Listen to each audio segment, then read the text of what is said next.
അല്ല, ഞാൻ ഈ കളിയിൽ അധികം താല്പര്യം എടുക്കാറില്ല. മറ്റൊന്നും കൊണ്ടല്ല, എനിക്ക് ഫുട്ബോൾ ഇഷ്ടമാണ്. പക്ഷെ നമ്മുടെ രാജ്യത്തിന് ടീമില്ലാത്തതുകൊണ്ട് മറ്റ് രാജ്യങ്ങളുടെ ഈ കളി കാണുന്നതിന് എനിക്ക് അത്ര വലിയ താല്പര്യമില്ല. പക്ഷേ ഞാൻ നേരത്തെ ഒരു ചാനലിനോട് ഞാൻ പറഞ്ഞിരുന്നു, മെസ്സിയുടെ മാജിക്ക് കണ്ട് ഫൈനൽ ജയിക്കണം എന്നില്ല എന്ന്. എനിക്കത് മലയാളം ചാനലിനെ മറ്റാ കൊടുത്തു, ഒറ്റ ചാനലിനെ കൊടുത്തിട്ടുള്ളൂ.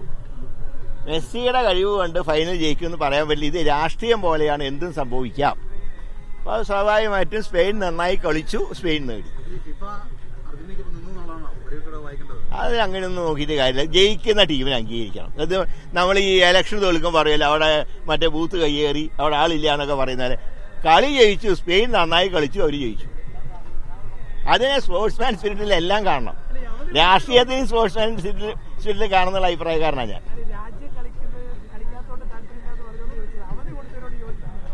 അല്ല, ഇത് ഇഷ്ടപ്പെടുന്ന ഒരുപാട് ആൾക്കാരുണ്ടല്ലോ, ഒരു കളി കാണട്ടെ. അപ്പോൾ നമ്മളൊരു കാര്യത്തിൽ ചലഞ്ച് ചെയ്യാൻ നമ്മൾ ഏറ്റെടുക്കേണ്ട ചലഞ്ച് എന്താ അറിയോ? നമ്മുടെ രാജ്യത്തിന് ഒരു ക്വാളിഫൈഡ് ഫുട്ബോൾ ടീം ഉണ്ടാവാൻ എല്ലാവരും ശ്രമിക്കണം. അതാണ് ഒരു ഭാരതീയൻ്റെ ചുമതല. അതുകൊണ്ട് ഞാൻ ഇവിടുത്തെ സ്പോർട്സ് മന്ത്രാലയത്തിലൊക്കെ ഞാൻ പറഞ്ഞിട്ടുള്ളത്, ഫുട്ബോൾ കളിക്കാരെ കൂടുതൽ പ്രോത്സാഹിപ്പിച്ച് കേരളത്തിലൂടെ ഒരു സ്വർണ്ണ മെഡൽ ഇന്ത്യക്ക് നേടിക്കൊടുക്കണം. നമ്മളൊരു ചലഞ്ച് അതായിരിക്കും.